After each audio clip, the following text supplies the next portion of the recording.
Welcome all. और इस lecture के अंदर हम आज जो टॉपिक डिस्कस करने जा रहे हैं ग्लोबल डेटा फ्लो एनालिसिस। और ये जो टॉपिक आपका है, ये टॉपिक आप बेसिकली हम यूज करते हैं कोड ऑप्टिमाइजेशन में। कोड जनरेट होने से पहले हम कोड ऑप्टिमाइज करते हैं and that is called machine independent code optimisation. उसी के अंदर हम इस एनालिसिस को यूज करते हैं। अब क्वेश्चन है कि इस एनालिसिस हम कैसे कोड ऑप्टिमाइज करते हैं।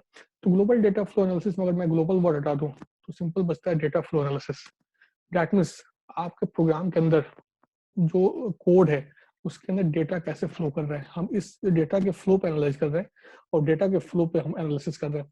तो इसको एक समझते हैं एग्जांपल से। इस एग्जांपल से अब तो यहाँ पे सपोज एग्जांपल से पहले हम ग्लोबल डेटा फ्लो एनालिसिस और डेटा फ्लो एनालिसिस में डिफरेंस समझते हैं। तो जैसे मतलब हमने इंटरमीडिएट कोड जनरेट किया था 3 एड्रेस के फॉर्म में। अब 3 एड्रेस को हमने क्या किया, हमने उसको पार्टीशन किया बेसिक ब्लॉक्स में। अब बेसिक ब्लॉक्स के अंदर फिर हमने उसका क्या बनाया, कंट्रोल फ्लो ग्राफ बनाया। कंट्रोल फ्लो ग्राफ क्या डेटा शो कर रहा है? नहीं, कंट्रोल फ्लो ग्राफ आपको ये शो कर रहा है कि इस बेसिक ब्लॉक के बाद कौन सा ब्लॉक एग्जीक्यूट होगा। अब यहाँ पे क्वेश्चन आता है कि इस वाले अगर हम विद इन ब्लॉक है तो विद इन ब्लॉक आपके स्टेटमेंट्स जो है वो आपके कंजुगेटिव फॉर्म में सीक्वेंशियल फॉर्म में एग्जीक्यूट हो रहे हैं। अब जब आपके स्टेटमेंट्स एग्जीक्यूट होंगे तो डेटा भी आपका मूव करेगा। तो with in block data the movement आप आइडेंटिफाई कर सकते हो। This is called data flow analysis. जब हम एक बेसिक ब्लॉक के अंदर डेटा के फ्लो को चेक करते हैं, एनालाइज करते हैं कि इस स्टेटमेंट के बाद डेटा का फ्लो क्या हुआ, इस डेटा कैसे चेंज हुआ, डेटा चेंज हुआ कि नहीं हुआ, डेटा अपडेट हुआ और अपडेट हुआ तो कैसे हुआ। तो अगर हम विद इन बेसिक ब्लॉक के अंदर हम डेटा के फ्लो को एनालाइज कर रहे हैं तो उसे सिंपल कहते हैं डेटा फ्लो एनालिसिस। बट अगर हम ग्लोबली कर रहे हैं, ग्लोबल मतलब हम पूरे पूरे प्रोग्राम का एक साथ कर रहे हैं। मतलब सपोज बेसिक ब्लॉक अगर आपका ब्लॉक 1 है, ब्लॉक 1 के बाद हम ब्लॉक 2 पे जा रहे हैं, तो ब्लॉक 1 में कौन सा डेटा ब्लॉक 2 तक मूव करेगा, ब्लॉक 1 का कौन सा data block 2 block next block तक मूव करेगा, ब्लॉक 2 का कौन सा डेटा या कितने डेटा आपको नेक्स्ट ब्लॉक तक मूव करेंगे। मतलब ग्लोबली हम डेटा के फ्लो को देख रहे हैं and this process is called global data flow analysis. और इस एनालिसिस से बेसिकली हम कोड ऑप्टिमाइज करते हैं। और कोड ऑप्टिमाइजेशन में जब हमने बताया था आपको, तो हमने एक दो टेक्निक बताई थी आपको, है तो 6 टेक्निक्स, लेकिन हमने 2 टेक्निक डिस्कस किया था। एक किया था हमने कांस्टेंट प्रोपोगेशन, और आपको याद है कंपाइल टाइम इवोल्यूशन के अंदर हम कांस्टेंट प्रोपोगेशन करते हैं और डेड कोड एलिमिनेशन करते हैं। तो बेसिकली कांस्टेंट प्रोपोगेशन और डेड कोड एलिमिनेशन के लिए हम ग्लोबल डेटा फ्लो एनालिसिस करते हैं। इसको एक एग्जांपल समझते हैं तो आपको बेटर अंडरस्टैंडिंग होगी कि हम क्या कैसे कांस्टेंट प्रोपोगेशन में या डेड कोड एलिमिनेशन में हम ग्लोबल डेटा फ्लो एनालिसिस को क्या रोल है। तो अब एग्जांपल स्टार्ट करने से पहले हम एक बार इसका डिफाइन करते हैं कि what is the global data flow analysis. तो it define the useful information for optimisation. Yes, हमें कुछ यूजफुल इंफॉर्मेशन मिल जाता है ऑप्टिमाइज करने के लिए। बेसिकली इस एनालिसिस से हमें कुछ यूजफुल इंफॉर्मेशन मिल जाता है ऑप्टिमाइज कोड ऑप्टिमाइज करने के लिए। सेकंड पॉइंट आपसे कह रहा है कि it helps in code optimisation process like constant propagation and dead code elimination process. मैंने अभी आपको बताया कि ये जो दो टेक्निक है कोड ऑप्टिमाइजेशन की, इसके अंदर बेसिकली हम ग्लोबल डेटा फ्लो एनालिसिस से ही हम डील करते हैं। थर्ड पॉइंट का मीनिंग है global data flow analysis perform on 3 address code. Yes, for optimisation. इसका मतलब ग्लोबल डेटा फ्लो एनालिसिस अगर आपको परफॉर्म करना है तो आपके पास इनपुट 3 एड्रेस कोड होना चाहिए। ये intermediate code in the form of 3 address code पे ही ये वर्क करता है। तो जब भी हम global data flow analysis perform करते हैं तो सबसे पहले हम 3 एड्रेस कोड पे रिप्रेजेंट करते हैं, उसके बाद हम data flow global data flow analysis करते हैं। अब मैं आपको यहाँ पे एग्जांपल दे रहा हूँ। सपोज मैं यहाँ पे कोड लिख रहा हूँ। अगर हम उस कोड अगर मान लो मैंने एक सिंपल सा कोड लिखते हैं। कोड क्या है, x इक्वल टू 5। यहाँ पे इफ सिंपल एक कोड है, c if c is greater than 0 then y equal to 2 plus w, else y equal to 0। और फिर इफ एल्स के बाहर है a equal to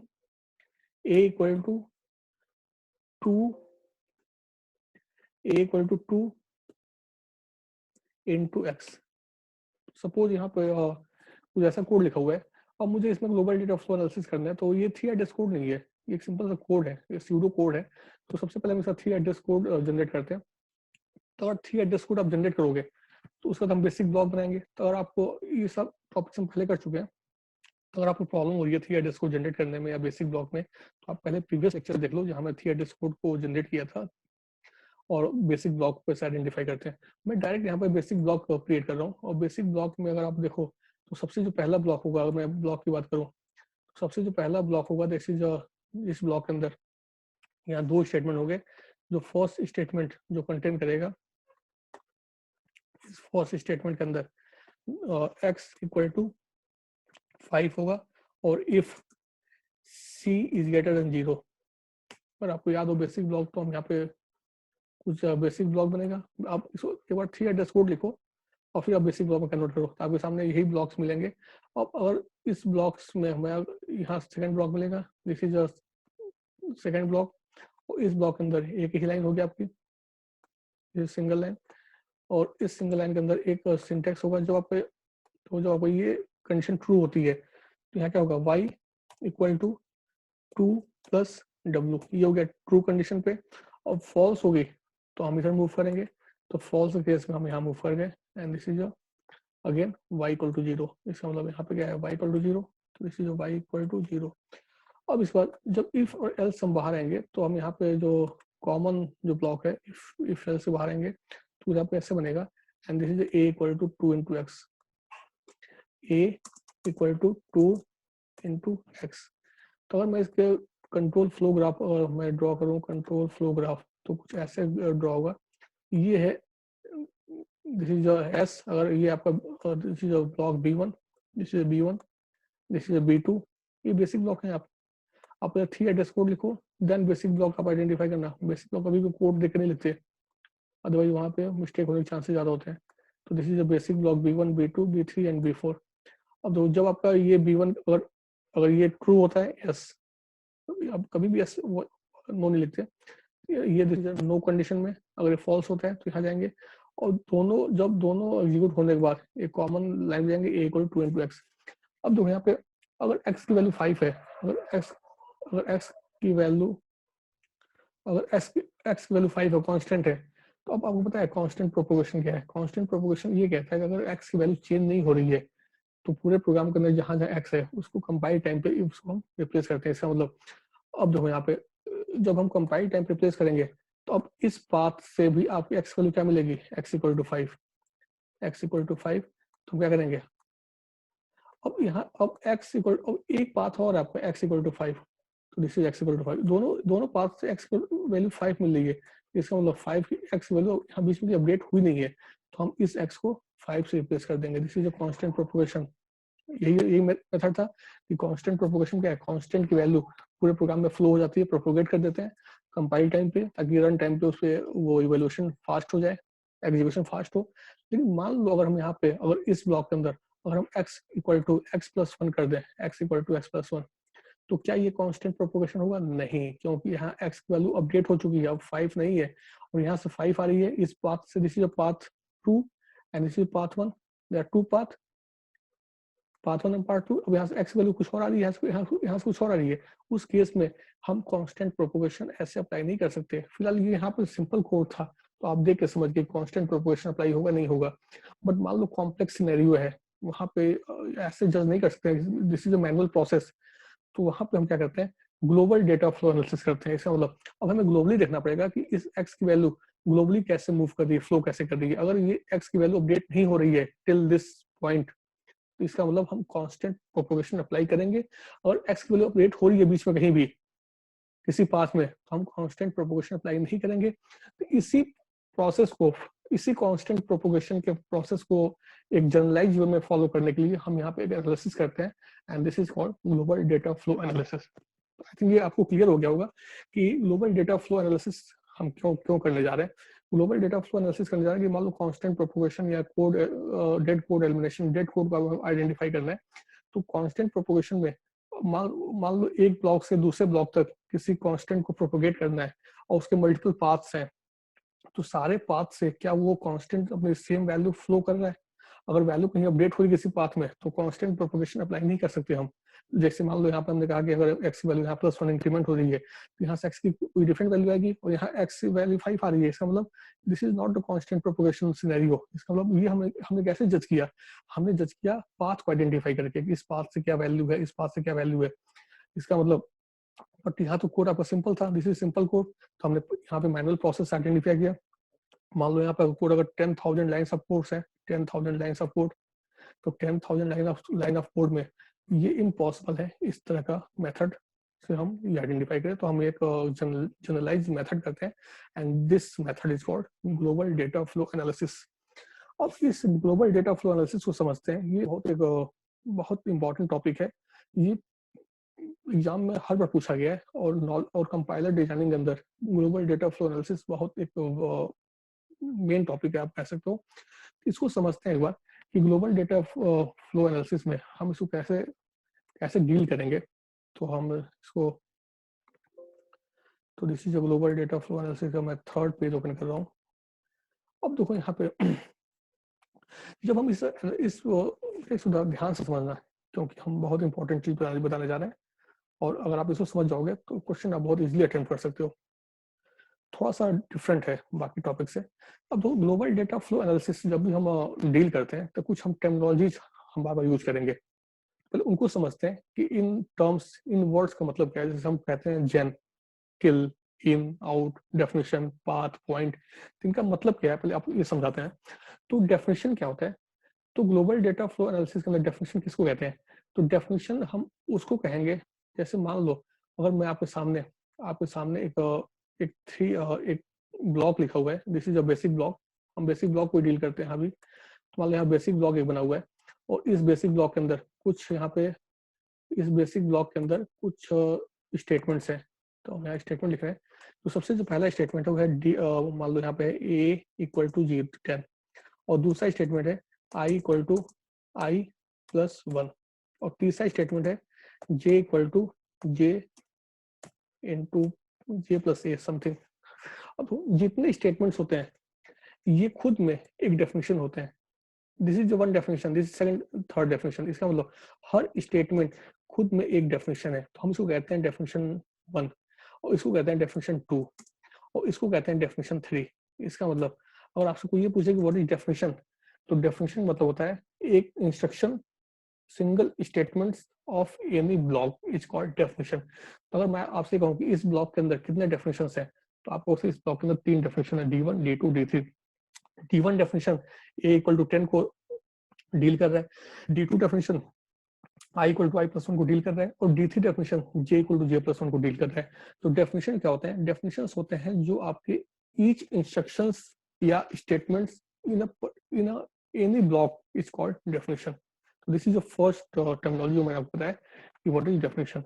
this is all about definition. अब आते हैं पाथ और पॉइंट पे। पाथ और पॉइंट क्या होता है, जैसे मान लो आपके सामने ये बेसिक ब्लॉक बना हुआ है, हम इस बेसिक ब्लॉक को this is basic block B, suppose हम इसको बी बेसिक ब्लॉक बी कह रहे हैं। अब इस बेसिक ब्लॉक के अंदर अब हम पाथ और पॉइंट क्या होता है, तो देखो यहाँ पे हर डेफिनेशन के ऊपर अर्ली जहाँ जब डेफिनेशन जहाँ पर स्टार्ट हो रहा है, this is starting definition, this point is path. और डेफिनेशन के नीचे एक पाथ होता है, सॉरी पॉइंट। दिस इज जब हर डेफिनेशन के ऊपर और नीचे एक पॉइंट होता है। तो इस डेफिनेशन के अंदर एक पॉइंट ये है, दिस इज पॉइंट P1, मान लो हम पॉइंट P1 कह रहे हैं। इसके नीचे एक पॉइंट P2 है, दिस इज पॉइंट P2। तो पॉइंट P2 जो पॉइंट है वो एंट्री पॉइंट है D2 डेफिनेशन के लिए और इसका एग्जिट पॉइंट है P3। इसका मतलब हर डेफिनेशन एक पॉइंट से एंट्री करता है और एक पॉइंट से एग्जिट करता है। इसका मतलब मैं आपसे ये पूछूं कि D1 डेफिनेशन की एंट्री पॉइंट क्या है, आपको सर P1। D1 पॉइंट की एग्जिट पॉइंट क्या है, आपको सर P2। D2 डेफिनेशन की एंट्री पॉइंट P2 है और D2 डेफिनेशन की एग्जिट पॉइंट P3 है। ऐसे ही D3 डेफिनेशन की एग्जिट पॉइंट आपका यहाँ पे P4 है, इस P4। अब मान लो मैं यहाँ पे एक और ब्लॉक क्रिएट कर रहा हूँ थोड़ा सा बेटर अंडरस्टैंडिंग के लिए, और इस ब्लॉक के अंदर भी 2 स्टेटमेंट्स सपोज यहाँ लिखे हुए हैं, they are 2 statements. One is the, अब यहाँ जो डेफिनेशन हो गया वो D4 होगा क्योंकि ऑलरेडी हमने 3 डेफिनेशन ऊपर लिखे हुए हैं और यहाँ लिखा हुआ आपका i इक्वल टू 100 और D5 भी है, एक डेफिनेशन और नोट करते हैं, ये this is J equal to K equal to 6, suppose यहाँ पे कुछ कुछ भी सकता है। इसका मतलब एज पर रूल, अब यहाँ पॉइंट भी यहाँ पे होंगे, तो हम पॉइंट की बात कर रहे हैं, तो इसका मतलब ये डेफिनेशन का एक एंट्री पॉइंट होगा, तो this is entry point and this is exit point, this is entry point, this is entry point and this is exit point. इसका मतलब अगर मैं आपसे पूछूं कि इस B and this is suppose this is a block B1 and this is a B1 and this is B2 and this is a sequence, this is a flow, this is a flow। तो अगर मैं आपसे पूछूं कि इस B1 में just tell me how many points are in B1, तो आप वो सर B1 के अंदर आपके 4 पॉइंट्स हैं, यस B1 के अंदर 4 पॉइंट्स हैं, तो this is a B1 points.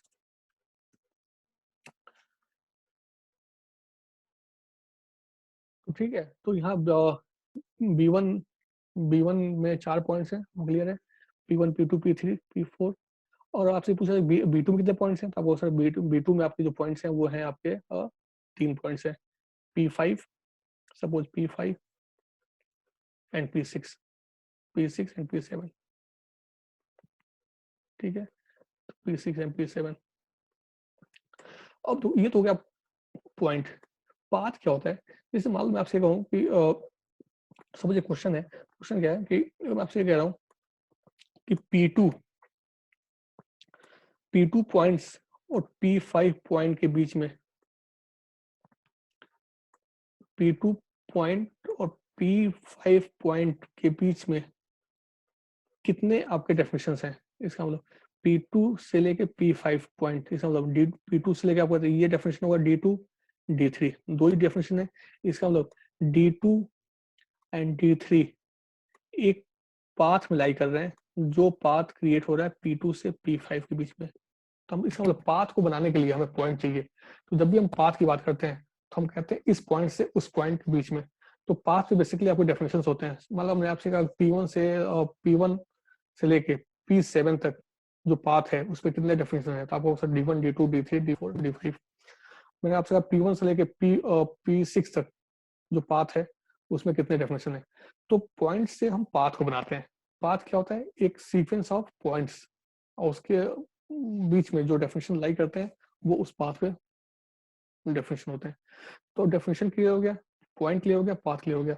अब जेन, किल, इन और आउट, ये सबसे इंपॉर्टेंट है, ये थोड़ा सा ट्रिकी है। इसको समझने के लिए हम अब एक एग्जांपल स्टार्ट करेंगे। तो अब हमने यहाँ पे 3 चीज समझ गई, डेफिनेशन, पॉइंट और पाथ। अब जेन, किल, इन और आउट को समझने के लिए हम यहाँ पे एक एग्जांपल स्टार्ट करते हैं, लेकिन इस वीडियो को यहाँ बंद करते हैं। नेक्स्ट वीडियो में हम समझते हैं जेन क्या होता है, किल क्या होता है, इन क्या होता है, आउट क्या होता है, क्योंकि ये बहुत इंपॉर्टेंट है। ये 4 पॉइंट्स ही आपके ग्लोबल डेटा फ्लो एनालिसिस को कंप्लीट करेंगे, तो इसको बहुत ध्यान से देखना। और जब भी हम ग्लोबल डेटा फ्लो एनालिसिस करते हैं तो सबसे जो प्री रिक्विजिट क्या है कि आपके पास कंट्रोल फ्लो होना चाहिए, कंट्रोल फ्लो ग्राफ। याद है कंट्रोल फ्लो ग्राफ हम कैसे बनाते हैं? कंट्रोल फ्लो ग्राफ के लिए आपको बेसिक ब्लॉक्स होना चाहिए, और बेसिक ब्लॉक को आइडेंटिफाई करने के लीडर्स का नॉलेज होना चाहिए। और बेसिक ब्लॉक लीडर्स का आइडेंटिफाई करते हैं 3 एड्रेस कोड पे, और 3 एड्रेस कोड कहाँ से मिलता है? आपका इंटरमीडिएट कोड से। इसका इंटरमीडिएट कोड जब जनरेट होता है 3 एड्रेस कोड फॉर्म में, तो बेसिक ब्लॉक बनते हैं, बेसिक ब्लॉक से कंट्रोल फ्लो ग्राफ बनता है, और कंट्रोल फ्लो ग्राफ से ग्लोबल डेटा फ्लो एनालिसिस करते हैं, और उससे फिर आप हम कोड ऑप्टिमाइज करते हैं। फिलहाल इस वीडियो को यहाँ बंद करते हैं। नेक्स्ट वीडियो में हम समझाते हैं आपको, एक्सप्लेन करते हैं जेन, किल, इन, आउट, या हम ये कह सकते हैं कि ग्लोबल डेटा फ्लो एनालिसिस करते कैसे हैं। बेसिकली अभी तो ये इसका बैकग्राउंड हमने बताया कि ये 2 टर्मिनोलॉजी यूज करेंगे। फिलहाल ये जो 4 पॉइंट्स हैं ये बहुत इंपॉर्टेंट है, तो नेक्स्ट वीडियो में आप इसको समझो।